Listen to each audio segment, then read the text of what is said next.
slide sebelumnya itu belum tentu pasti kita kena diabetes. Untuk menegakkan diagnosisnya, untuk dijelasnya kita bisa ke dokter. Lalu apakah kita nggak boleh makan gula sama sekali? Jawabannya adalah tidak ya. Kita tetap boleh makan gula, tapi dengan batasan. Ya, dari Kementerian Kesehatan membatasi kita boleh makan gula itu kurang dari 50 gram sehari. Jadi maksimal itu 50 gram sehari untuk mencegah terjadinya diabetes. Nah, kira-kira 50 gram ini banyak atau sedikit gimana teman-teman? Teman-teman ada yang mau bantu menimbang 50 gram? Sedikit. Ya, coba lihat nih 50 gram itu segimana nih? Banyaknya. Timbang kok. Ayo ya, Ataya.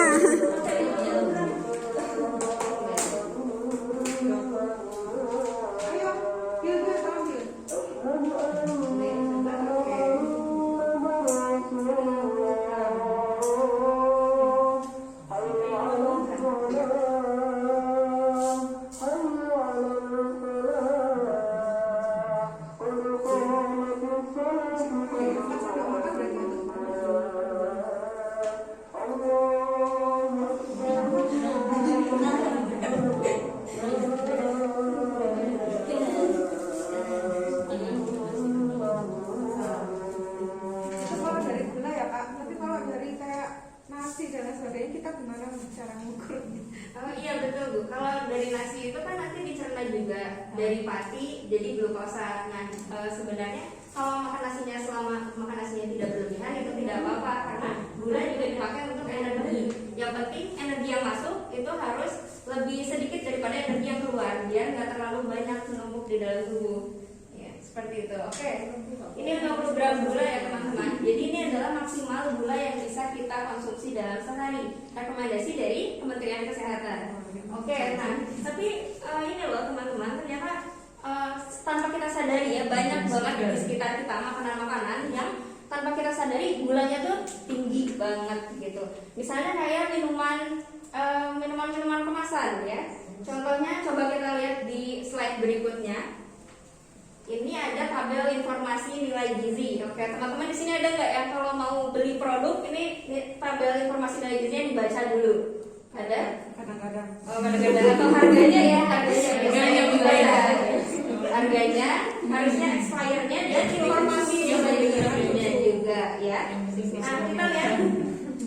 Jadi informasi nilai gizi itu adalah daftar kandungan-kandungan yang ada dalam satu porsi produk. Ya, dari mulai tulisan jadi misalnya satu porsi ini lemaknya ada berapa sih gitu, proteinnya ada berapa, karbohidratnya ada berapa.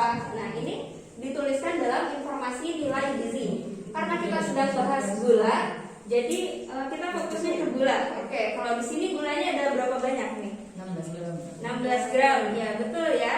Nah, 16 gram ini banyak atau sedikit kira-kira?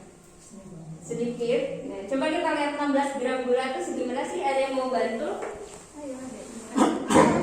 Ayo gantian. Gantian.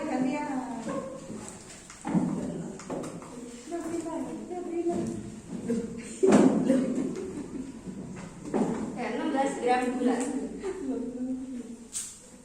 Coba yang banyak ini. Kayak 16 gram gula.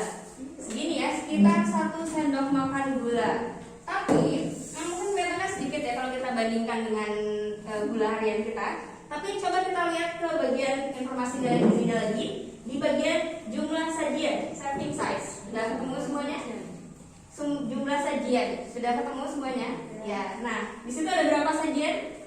2 sajian per botol. Jadi kalau kita minum 1 botol, sebenarnya sama dengan kita minum 2 porsi. Karena informasi nilai gizi ini dihitung untuk 1 porsi, sedangkan dalam 1 botol ada 2 porsi. Oke, paham? Kebayang nggak? Kebayang? Oke, jadi kalau kita minum 1 botol, gulanya ada berapa totalnya? 32. Iya, betul. Ya, kalau mbaknya mungkin? Iya. Sah. Kalau masnya udah ngerti kenapa jadi 32? Oh, belum ngerti. Enggak. Jadi informasi nilai gizi ini 16 gram kan? Itu untuk 1 porsi. Sedangkan kan di sini tulisannya jumlah sajian per kemasan ada berapa? 2. Nih, jumlah sajian per botol ada 2. Jadi kalau kita minum 1 botol sama dengan kita minum berapa porsi? 2 porsi. Nah, kalau 1 porsi gulanya 16 gram, kalau kita minum 1 botol 2 porsi, berarti gulanya ada berapa? 30. Iya, betul ya. Nah, berarti ini 16 gram. Kalau kita minum 1 botol berarti 2 kali lipatnya, 32 gram.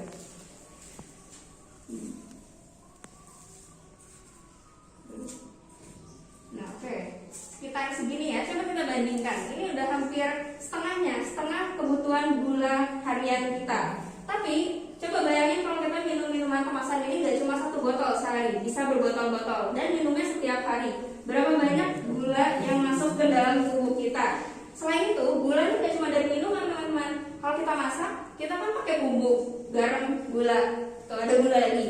Kita makan permen, ada gula lagi, gitu. Atau kita makan nasi kebanyakan, ada gula lagi. Jadi gulanya ini makan banyak sekali. Makanya kalau kita bisa menghindari minum minuman manis, maka sebaiknya dihindari. Oke, selanjutnya boleh kita lihat ke slide berikutnya. Nah, di sini gulanya ada berapa banyak?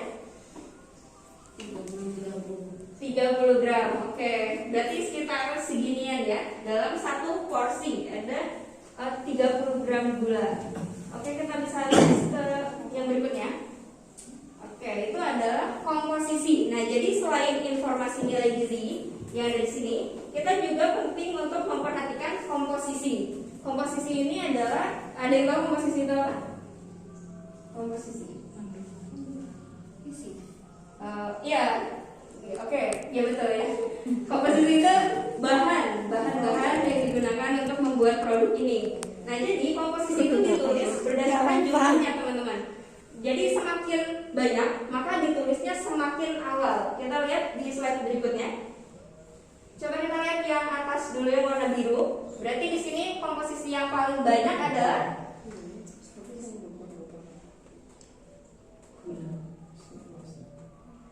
yang paling banyak apa? Gula. Sukrosa, ya. Oke, kenapa gula yang paling banyak? Oke, gimana? Yang paling banyak mana? Komposisi yang paling banyak. Komposisi tadi diurutkan berdasarkan jumlahnya. Makin banyak makin awal ditulisnya. Ya, sukrosa yang paling banyak ya. Yang paling sedikit apa? Natrium ascorbat. Oke. Nah, jadi teman-teman ada yang bisa tebak gak ini produk apa kira-kira? Yang warna biru ini? Susu. Oke. Yang dekat ya. Ini adalah produk susu kental manis. Namanya susu kental manis, tapi komposisi paling banyaknya apa? Sukrosa. Oke. Jadi jangan kemakan marketing ya, namanya susu tapi nggak semua susu itu sama. Coba kita perhatikan lagi komposisi dan informasi nilai gizinya. Nah, kemudian gula ini nggak selalu dituliskan sebagai gula. Kadang-kadang tuh dituliskan dengan nama-nama lain. Misalnya di sini ada aspartam, sakarin, sukralosa, sukrosa, asesulfam, dan neotam. Ini yang sering dituliskan. Contohnya misalnya ada di gambar yang bawah. Nih, selain ada gula, dia juga ada nama-nama lainnya, tapi ini juga masih merupakan gula. Nah, oke, kita bisa next ke slide berikutnya. Nah, kemudian apa yang dilakukan oleh orang-orang penderita diabetes supaya kondisinya ini tidak semakin parah? Yang bisa kita lakukan adalah mengatur pola makan. Makan yang sehat, jangan terlalu banyak gula, terutama gula yang tidak dibutuhkan oleh tubuh, gula yang berlebih. Kemudian juga melakukan aktivitas fisik supaya energi kita ini terpakai gitu. Jadi energi yang masuk dan energi yang keluar itu seimbang, nggak terlalu banyak energi yang masuk dan menumpuk di dalam tubuh. Kemudian juga kalau misalnya sudah terkena diabetes, maka kita harus ikuti arahan dari dokter, ikuti pengobatannya supaya penyakit kita ini tidak menjadi semakin parah ya. Oke, next slide.